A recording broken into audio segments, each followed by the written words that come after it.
সেদিন দেখলাম জামাতের এক নেতা বলছে ইলেকশনের আগে সংস্কার চাই, তাই না?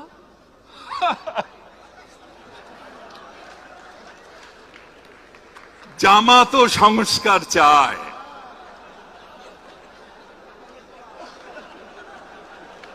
জামাতও সংস্কার চায়।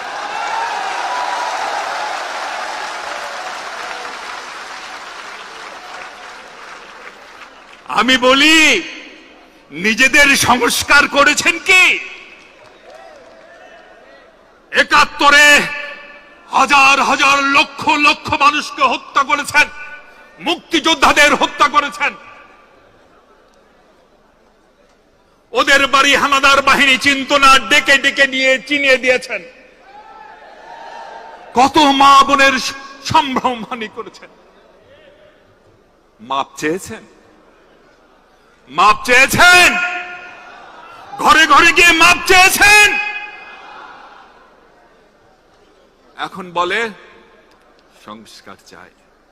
সেদিন ওনাদের আমির সাহেব কদিন আগে একটি পত্রিকার সাক্ষাৎ দিতে গিয়ে বলেছেন ৭৭ বলতে ভয় পায়, লজ্জা পায়, বলে ৪৭ থেকে এখন পর্যন্ত আমাদের কর্মকাণ্ডে যদি কেউ কষ্ট পেয়ে থাকেন তার জন্য আমরা দুঃখিত। Is it a matter of if? এটিকে যদির বিষয়? ৭১ সালে যে বাবা মার সামনে তার সন্তানকে হত্যা করেছে, আপনার কি মনে কোনো সংশয় আছে সে বাবার মা কষ্ট পেতেও পারে, নাও পেতে পারে? যে বোনকে,